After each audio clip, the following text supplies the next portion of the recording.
윤석열 정부 들어 대한민국의 언론 자유 지수가 급속히 하락하고 있습니다.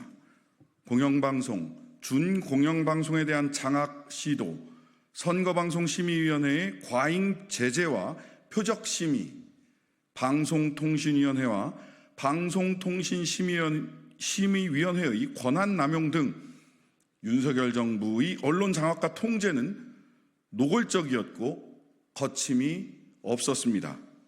언론 자유도 추락은 예견된 결과입니다.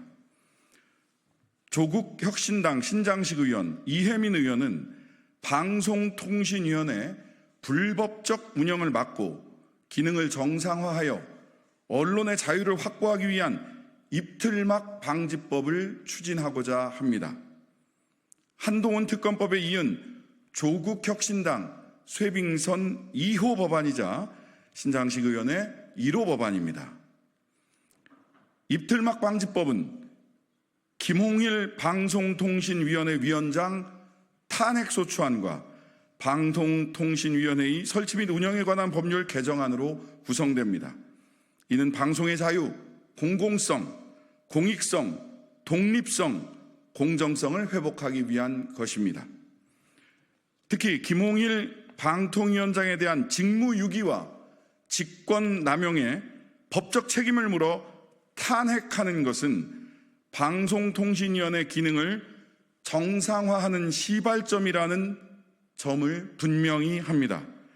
김 위원장은 임명된 때부터 본인 포함 상임위원 2명만으로 의사를 진행하였으며 보도 전문 채널의 대주주 변경 등 중대한 사안의 결정도 2명으로 의결했습니다.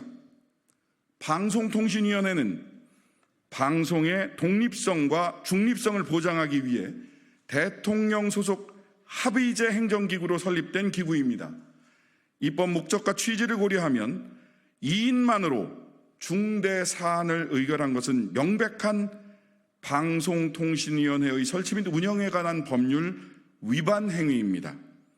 김 위원장은 대통령 소속 방통위원회를 대통령 직할 독임제 기구로 착각하고 있습니다. 방송통신위원회는 대통령의 입맛에 맞춰 언론을 탄압하고 공영방송을 장악하라고 만든 기구가 결코 아닙니다.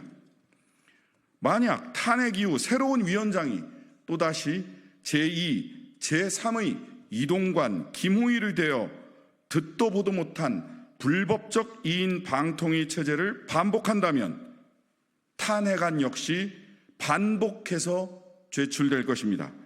방송통신위원회가 독립적 기구로서 제 역할을 할 때까지 조국 혁신당은 멈추지 않겠습니다.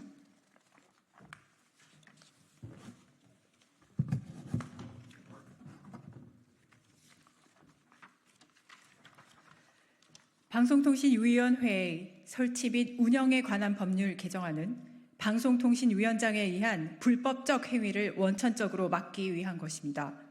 현행법은 방송통신위원회를 위원장 1인, 부위원장 1인을 포함한 5인의 상임인 위원으로 구성하고 위원의 결원이 생겼을 때는 결원된 날부터 지체 없이 보궐위원을 임명하도록 규정하고 있습니다. 또 방송통신위원회 회의는 2인 이상 위원의 요구가 있을 때 소집되어 제적위원 과반수의 찬성으로 의결하도록 하고 있습니다. 그런데 윤 정부는 보궐위원 임명은 하지 않고 제멋대로 주요 안건을 의결해버려 문제가 발생한 것입니다. 이에 방송통신위원회 위원의 결원이 생겼을 때는 결원된 날부터 30일 이내에 보궐위원을 임명하도록 기한을 정하고 심의 의결에서 제척 기피되거나 회피하는 위원은 제적위원수 계산에서 제외하는 등 법적 요건을 명확히 하여 의도적, 반복적 위법 행위를 막고자 합니다. 입틀막 방지법은 공동 발의 절차를 거쳐 수일 내로 발의될 것입니다. 윤석열 정부는 명심하시기 바랍니다. 저항은 눈에 보일 수도 있고 안 보일 수도 있지만 언제나 존재한다는 말이 있습니다. 입을 틀어막아 한 사람의 목소리를 막을 수는 있겠지만 모든 사람의 목소리를 막을 수는 없습니다. 언론을 통제하고 자유를 억압해 성공한 정권은 없습니다. 조국혁신당은 헌법이 명시한 언론의 자유를 지키기 위해 입법부의 권한을 최대한 사용할 것입니다. 이상입니다.